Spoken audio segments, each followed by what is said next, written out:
사회적으로 핫한 이슈를 키워드로 알아보는 핫키워드 시간입니다. 이미지 캐스터 안녕하세요. 안녕하세요. 네, 지금은 당연하게 된 주 5일 근무.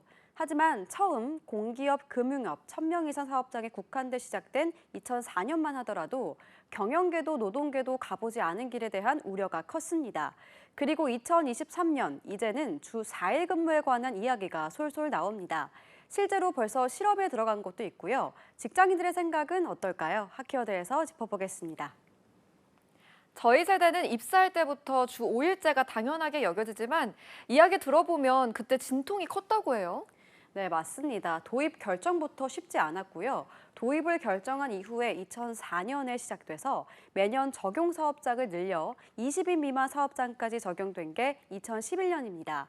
정부가 주 5일 도입을 확정해서 사회 전반에 적용되기까지는 무려 7년이나 걸렸던 겁니다. 네, 그만큼 찬반 논란에 사회적 합의의 시간이 녹록지 않았던 건데요. 최근 많은 이들이 관심을 두는 주 4일제도 비슷한 상황인 것 같은데요. 네, 맞습니다. 주 5일제가 시작된 지 20년, 이제는 주 4일 근무에 대한 논의가 막 시작되고 있는데요. 워라밸을 최고의 복지로 원하는 직장인들의 열망과 코로나19로 주 4일제 급 속도를 내고 있지만 여전히 가장 큰 쟁점은 임금 삭감입니다. 경영계는 근무 시간은 줄어드는데 임금을 그대로 지급하는 건 부담이라고 이야기하고 있었습니다. 주 4일제 워라밸을 누리느냐, 주 5일이라고 월급을 그대로 받느냐.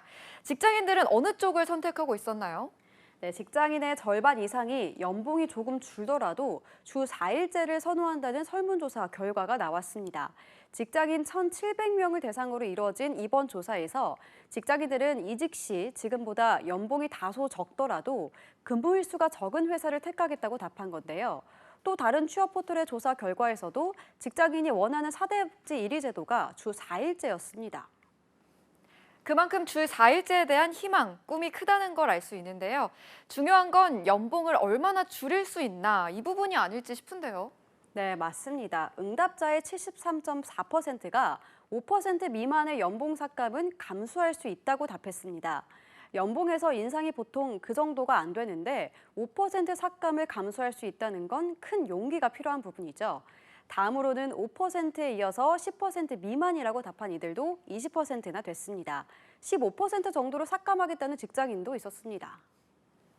이렇게 살과 피와 같은 연봉을 깎아서라도 주 4일제를 하고 싶다는 직장인들. 이렇게 얻은 황금 같은 쉬는 날 뭘 하고 싶어서일까요? 네, 응답자의 30%는 바로 취미 활동을 하고 싶다고 답했습니다. 또 직장인의 20%는 휴식을 꼽았는데요. OECD의 연평균 실노동 시간은 1,716시간입니다. 한국은 OECD 평균보다 무려 199시간이나 많습니다. 최장시간 노동국이란 딱지가 붙은 이유인데요. 그만큼 휴식을 취할 시간도 취미를 즐길 시간도 부족한 겁니다. 그래서인지 연봉을 낮춰서라도 주 4일제를 택하겠다는 이들이 많은 거죠. 이렇게까지 직장인들이 바라는 주 4일제 도입해서 시험에 나선 곳들도 있는데 더 많이 시행될까요? 네, 근로시간 단축은 세계적인 흐름이기도 합니다. 스페인은 주 4일제를 시범 운영 중이고요. 영국은 70개의 기업이 주 4일제 실험에 참여해서 효과를 분석 중입니다. 미국 캘리포니아주 의회는 주 4일제 의무화 법안을 냈고요. 아직 국내에서는 소수 IT 기업에 국한된 이야기긴 하지만 변화가 시작된 것은 분명해 보입니다. 네, 직장인들에게 꿈 같은 주 4일 근무. 우리의 각자 일터까지 도입되는데 얼마나 걸리는 걸까요? 새로운 근무제 대안이 될지 주목됩니다. 지금까지 핫키워드 이민재 캐스터였습니다. 고맙습니다.